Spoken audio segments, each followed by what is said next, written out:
Hi, everybody. Welcome to our program. This is English Digest. I'm Tom. Hi, I'm Stephanie. It's also the month of March, so welcome to the month of March.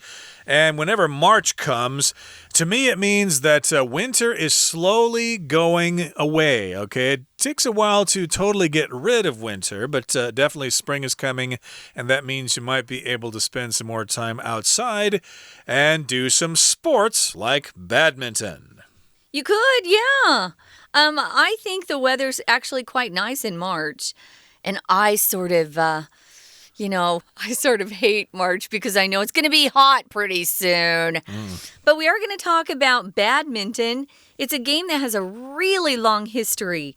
Now, I wasn't aware of that. I know it's an old game because when I was just a little girl, my mom would talk about it. But I had no idea it had been around for thousands of years. So we're going to do a little bit of a history lesson on badminton, which is sort of a beloved sport here in Taiwan, I must say. People like it. It's very popular indeed, but of course my problem with badminton is that you can't really do it outdoors, okay? If there's even just a little bit of wind, it blows the shuttlecock all over the place and you can't really get a good hit on it. You pretty much have to play it indoors. But that, of course, is particular about a lot of sports, and badminton still remains popular here in Taiwan and other parts of Asia as well. So we'll talk about the history of badminton in our program. It's a game with a long history. Let's read the entire contents right now. If you've ever played badminton, you already know how fast-paced and physically demanding this sport can be. But what you might not know is that it's been played in some form for thousands of years. The roots of badminton date back 2,500 years. The Chinese game Digest involved kicking a shuttlecock and was likely an early inspiration. The modern form of badminton emerged in 19th century India, where it was called Puna. British officers visiting India learned the rules, developed an appreciation for the sport, and brought it back home to England. They renamed it badminton in 1887 after an English country home where early matches were played.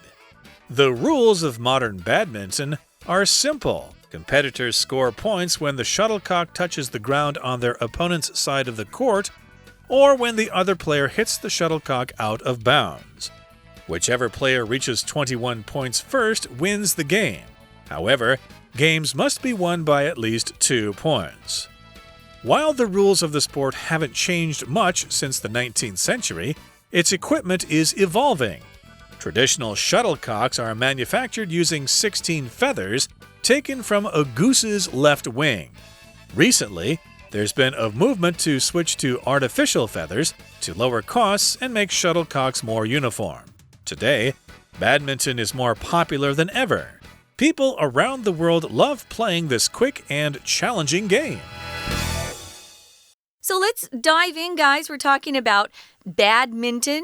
That's not an easy word to say either. I think when I was growing up, I never used to pronounce the N in the middle of the word. I would just say badminton. Mitten that you wear on your hands, to keep your hands nice and warm, mittens or kittens. But you really do have an N in it. Badminton. Sorry about that. It's kind of tough. So it's a game with a long history. So if you've ever played badminton, and I bet a lot of our listeners have, you already know how fast-paced and physically demanding the sport can be. Yeah, it really does go pretty fast. You have to be watching all the time. I'm with Tom. I think it's tough to play badminton outside. That's the only place I've ever played it, though, is outside in my backyard with my brothers and sisters. And I did notice that little shuttlecock would go off in different directions. And I guess it was the wind. But fast-paced just means it's moving quickly. Notice we put that hyphen or dash in the middle that turns this word into an adjective. So fast-paced. Pace is how fast something moves, the pace. And if it's physically demanding, It might mean you don't have to use your brain so much, but oh boy, you need to use your body. So you're going to be moving around very quickly. And that's interesting to me, though, because I thought a lot of elderly people like this game. Well, if you're playing against other elderly people, True. then you won't really need to be moving around so much because they can't either. But, if you're young and 18 years old or something and you're playing against somebody the same age as you, then yes, it's going to be very physically demanding. And even the spectators may not be able to keep track of where the birdie is flying or where the shuttlecock is flying because it moves so fast. This game, again, is fast-paced, like ice hockey is very fast-paced. But baseball is not fast-paced, okay? It is sometimes, but most of the time it's just kind of boring with these guys standing around. But yes, in badminton, it is physically demanding. You need to be trained. But what you might not know is that it's been played in some form for thousands of years. Wow. That's something I did not know. I guess I thought this sport was relatively new, but it turns out that it's been played for thousands of years, and we'll find out more about it here in the next paragraph. So let's talk about the roots or the beginnings of badminton. The roots of badminton date back 2,500 years. Ooh, that means this game is ancient, and like a lot of things, it started in China. So the Chinese game Digest involved kicking a shuttlecock and was likely an early inspiration. So yeah, that's like that feather shuttlecock. I guess they call the Jianzi a foot shuttlecock. I think here in Taiwan, kids used to kick it around as part of their physical education. Oh, really? I think so. You used to be able to buy these things in stores, stationary stores, but I don't see them so much anymore. Maybe they aren't playing it so much. But yes, Jianzi kick the foot shuttlecock.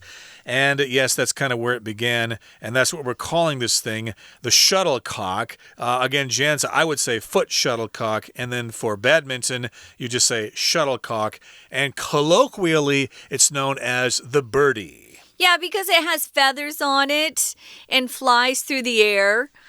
Birdie just came to be kind of a common name for the shuttlecock. And it's easier for kids to say as well. So I was curious about the Chinese game Digest, so I looked it up online. And there's one video, it's 1 minute, 13 seconds. I just noticed how short it was, of two guys playing Digest, and they are amazing. I had no idea that you could move your legs so quickly and so accurately. They hardly even move their bodies. Their leg just goes in one direction or another. It's fascinating to watch. So now I know why people were kind of excited about the game, and it kept going on for so many years. Guys, I wanted to mention this. Notice we don't say the root of badminton. It's always plural, the roots of something. So when you try to talk about the origin or the beginnings of something, remember, you're going to use the plural form of roots. So the modern form of badminton emerged in 19th century India. To emerge usually means to come out or appear from behind something. Maybe you were blocked earlier, for example. On cloudy days, the sun is behind a cloud. And so then when the sun comes out, it emerges from behind the clouds. At least that's what it looks like. It's really just the clouds moving away. So to emerge just means something suddenly becomes visible. It comes into view when it was blocked earlier. So here it just sort of kind of came into being in the 1800s in good old India, where it was called something else. It was called Pune. Yeah, but depending on where in India it was, the local word there for it was called Pune. And of course, as you know, India was controlled by Britain for a while, so we had some British officers there. They were visiting India, and they learned the rules of the game from the local people there in India, and they developed an appreciation for the sport and brought it back home to England. So they thought, hey, this is a pretty cool game. These Indian people have some really great things here. including this game they're playing called Puna. So yeah, can you guys teach us the rules to this game? We want to learn. It's really cool. So yes, if you have an appreciation for something, you understand the value of something, and you don't make fun of it, you don't put it down, you think it's valuable as well. So yes, they have an appreciation for this sport, and so they brought it back to England. They thought, hey, people back in our home country of England may like this sport as well. Oh, this is interesting. We get to learn why it's called badminton today. So those British officers brought the game back with them, but they renamed the game in 1887. Badminton is actually a word that comes from an English country home where early matches were played. Oh, I've always wondered why they call it badminton. It's kind of a weird word. So that was the name of an English country home where the first matches were played in England. So they just named it that. I think Puna is kind of a fun name, too. The Chinese name is more logical. It's just featherball, 羽毛球. And you don't have to use the word badminton at all. But, of course, the English had to put their own spin on this sport, so they called it badminton after an English country home where early matches were played. Hey, that's that game that they play at Badminton, hence the name, and the name stuck. Okay, now in the next paragraph here it says, the rules of modern badminton are simple. Okay, it does sound simple, of course. I've played this game before, and competitors will score points when the shuttlecock touches the ground on their opponent's side of the court, or when the other player hits the shuttlecock out of bounds, or maybe when somebody hits it into the net and it doesn't go over the net. Yes, there are various ways to lose the point, but yes, your opponent is the person you're playing against, and you want to make them miss. Basically, it's similar to tennis. Yeah, this phrase out of bounds, guys, is used in a lot of different sports. Basketball, for one. If you look at a basketball court, there are black lines around the outside of the court. If the player steps outside that line, he's out of bounds. So we use that in basketball. In tennis, you know, if the ball hits outside that line, it's out of bounds. So yeah, it's I didn't know exactly what the rules were. We would just hit it back and forth. When I was growing up, there was no serious competition. But if you are into this and you take part in competitions, you're going to want to know all the rules so that you can win a little bit more than your opponent does. Yeah, I'm similar to you. It's just kind of fun to play it. Although I try to use my left arm as well, so that my left arm can get some exercise as well. Although it's much more difficult to play with your weak arm than it is with your strong arm, but I still do it anyway, just to, exercise my brain and my body or whatever. But we'll talk some more about badminton in just a couple of seconds, but we're going to take a break right now and listen to our Chinese teacher. 听众朋友大家好，我是安娜，欢迎收听这个月的 English Digest。 不晓得你平常都做什么运动？如果你跟我一样喜欢打羽球的话，你今天应该很开心哦，因为我们今天这个文章的主题是有关于 Badminton 羽球。那我们这篇的文章呢是设计成课漏字，不过我们还是可以从头到尾学到很多有关于羽球的知识哦。在第一段的第二句其实就暗示了我们整篇文章的主题，其实会先谈到一个历史演进，因为在第二句话当中的后面我们看到了关键叫做 for thousands of years。 好，所以到第二段呢，我们一起来看一下。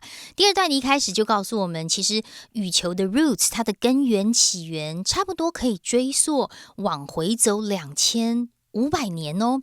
因为当时的中国所谓的踢毽子其实就包含了，我们看一下第二段第二句，这边第一个动词叫做 involved 其实就是包含的意思，当然就是踢毽子。但这个踢毽子呢，把毽子踢来踢去，这一句话当中 and 后面的 was 是这句话的第二个动词，那其实就是一种算是早期的一种什么呢？第一格，我们根据文意来推断，其实就是这种羽球早期的一种可以启发后面羽球整个发展的一个 inspiration。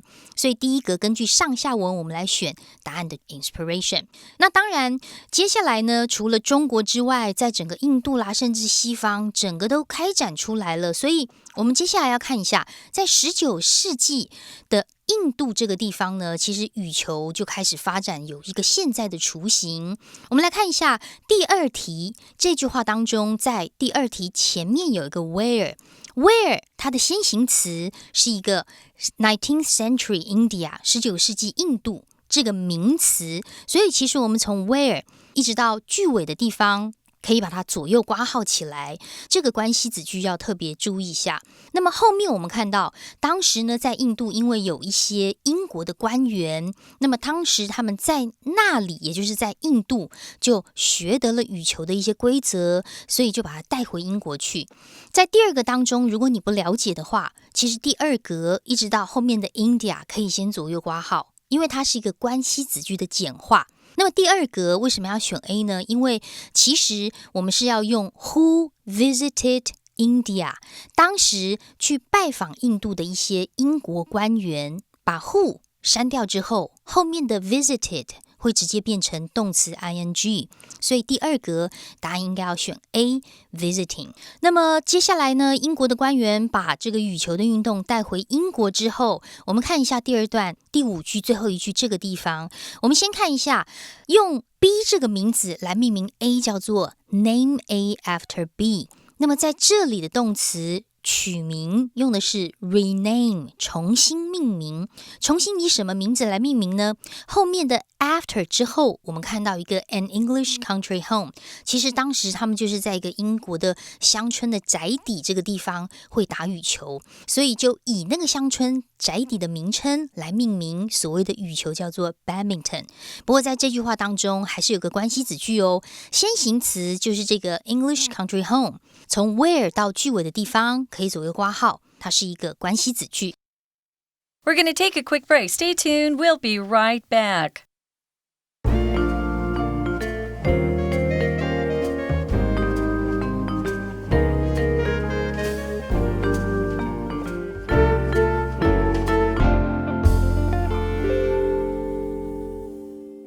Before we went to break, we were talking about some of the rules of badminton. At least of the modern game. Of course, you try to score points by making the shuttlecock touch the ground on your opponent's side of the court. And then, of course, you also want to make your opponent hit it out of bounds so they lose the point, or maybe so they hit it into the net as well. Oh, good. I wonder when they started using rackets. Remember, 踢毽子, you're using your foot to kick the shuttlecock, but at some point, badminton decided to add that good old racket. I thought, when I was younger at least, I didn't know. I thought that the tennis racket could be used for badminton. So most of the time... Silly. Yeah, it's a little too big and heavy for badminton, I would say. And the badminton racket is too small and light for tennis. Yeah, I never tried to use it for tennis. But we were talking about the rules, guys. And Tom just finished saying that if the shuttlecock touches the ground on your opponent's side, then you get a point. Or if your opponent actually hits the shuttlecock out of bounds, I guess you get to determine where the boundary is. So whichever player reaches 21 points first wins the game. It's kind of a popular number for games to reach 21. However, games must be won by at least 2 points. That's kind of like tennis. You have to win the game by 2 points, or you go into the tiebreaker. Anyway, let's move on to the next and final paragraph. It says, while the rules of the sport haven't changed much since the 19th century, its equipment is evolving, of course. We're getting better and better sports equipment, aren't we, as the years go by?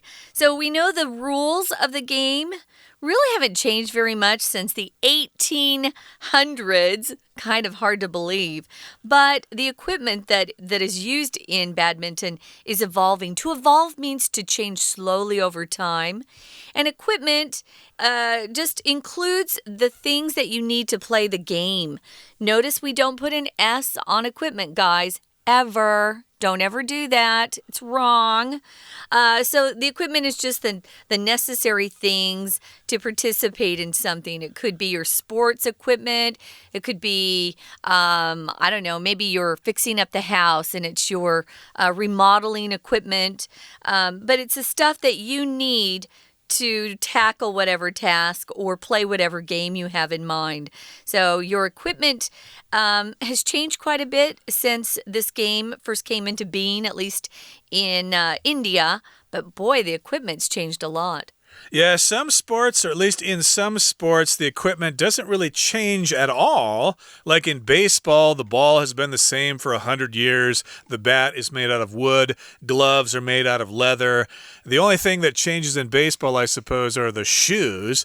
But even that's not a big change. Bats have changed a lot, actually. Oh, they have? Yeah. Okay, I thought they were a standard wood or something like that. But cycling, okay, bicycle racing, the equipment is changing all the time there. Yeah. With different kinds of materials for the frames and for the seats, different components, different chains, different kinds of tires. They're changing all the time. And in badminton, of course, the equipment can change as well. It's evolving. It's changing slowly over time.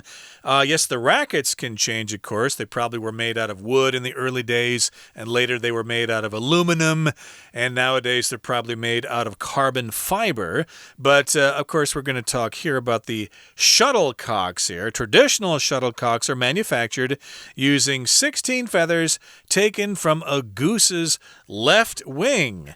I did not know that. Why not the right wing? Yeah, what's wrong with the right wing? And that's going to be terrible for the goose there. How the heck are they going to fly with only one wing with feathers? They'll probably fly in circles or something like that. But here we've got the word manufacture, which means you basically build something or make something, usually in a factory. Definitely in a factory. It's not done by hand. Manufacturing facilities usually have big machines that take care of making these things, and a lot of people working on an assembly line. So these are manufactured using 16 feathers. It doesn't look like there are that many feathers in a shuttlecock to me, but I've never counted them, I'll be honest. But now our author has made me very curious as to why only the goose's left wing feathers are used. I want to go find out why. So recently there's been a movement, which just means people are interested in something, so they're getting together to get something done. They want to switch to artificial feathers to lower costs and make shuttlecocks more uniform. Yeah, because feathers, which come from real geese, that's the plural of goose, they're very individual, no two feathers are the same. So I can see why they would want to go to artificial feathers. It's going to be cheaper, and it's also going to make all those shuttlecocks more uniform or closely resemble each other.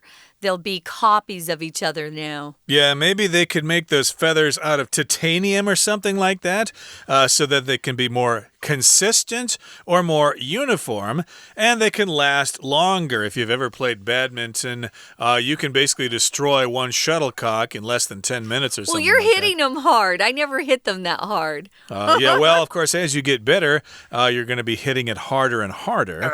So, yeah, maybe these artificial these shuttlecocks are the wave of the future. But here we finish up the lesson by saying today badminton is more popular than ever. Yes, it's very popular nowadays. People around the world love playing this quick and challenging game. Yes, it's very easy to get into this. You can go down to a local sports store, sporting equipment store, pick up some rackets for a reasonable price, buy a box or a tube of maybe 10 shuttlecocks, and you're good to go. Now, if something's challenging, it's not very easy. It's going to test your ability or skill. So it's something that you can't just pick up. I have to admit, I'm not very good at this. And my brother killed me when he'd play against me. I could beat my mother, though, which was kind of fun. We all can beat our mothers. Okay. No, this was when she was younger. Okay. Anyway, yeah, it's kind of fun. If you haven't played badminton, and I doubt there are people listening who haven't tried it at least once. If you haven't played, try it. It's an easy game just to pick up, and you don't need a special court or area to play it. You can play it outside, but make sure it's not too windy. Yeah, that's the problem. You probably need to reserve a court in your local 运动中心, your local athletic center in the city where you live. Okay, that brings us to the end of our explanation. Let's hear from our Chinese teacher now. 那么当然接下来我们看到了第三段呢就提到了羽球的一些规则，这个规则呢其实还蛮简单的。得分呢是有2个条件，这2个条件是在第三段有2个 when 之后，什么样的条件之下才可以 score points 才能得分呢？第一个 when， 对方当你把球打到对方的时候，在球只要落在对方的场地，你就得分了。这是第一个条件，或者另外一个条件，对手，请看一下第二个 when， the other player， 对手如果把羽球打出界，那么你也得分，就这样。好，那么第三格比较特别哦。第三格其实整句话的文意是，任何一个先达到21分的那一队就赢了，所以有一个任何一组或任何一队player， 我知道很多的读者想要在 B 跟 C 当中做一个选择，可是 B 的这个 which 只有哪一个的意思，而 C 的 whichever 其实是 any player who 任何一队，它有强调任何一个，可能是我或者是你，而不是哪一个，所以任何一个得21分的就先赢得了这场比赛哦。那当然比赛还有另外一个条件，就是一定要赢对方至少2分，所以我们看到有差，表示差的这个介系词在第三段最后这一句有一个 by at least 2 points。 好，接下来我们看一下第4段的地方，在句子的一开始我们看到一个 while， 可是 while 其实在文章当中啊，除了 when 的意思之外，还蛮常有although 之意，所以虽然我们看一下这整句话的文意哦，虽然羽球的规则它并没有改变，但是它的设备却一直有改变。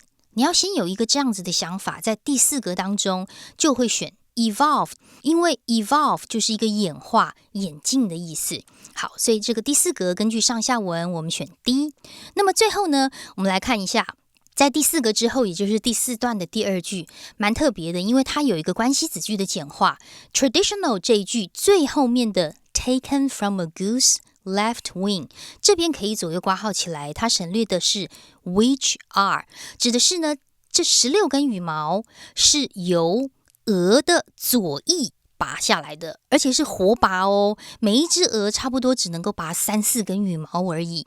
所以今天啊，我们针对这样子的一个文章当中啊，了解到很多有关于羽球的知识。可是最后面还有一题是有关于最近的新的一种 movement， 因为大家会希望说啊，能够把羽球换成一个什么样的羽毛才能够 lower costs， 降低成本呢？所以根据上下文我们推断的话，第5格选 B， 用人工的羽毛比较能够降低成本。以上是我们今天的课程，我是安娜，拜拜。That's it for today. Thank you so much for joining us, and we highly encourage you to get out and play some badminton because the weather's getting better, and it's a good way to get in shape and meet some friends and have some fun. From all of us here at English Digest, I'm Tom. I'm Stephanie. Goodbye. See ya.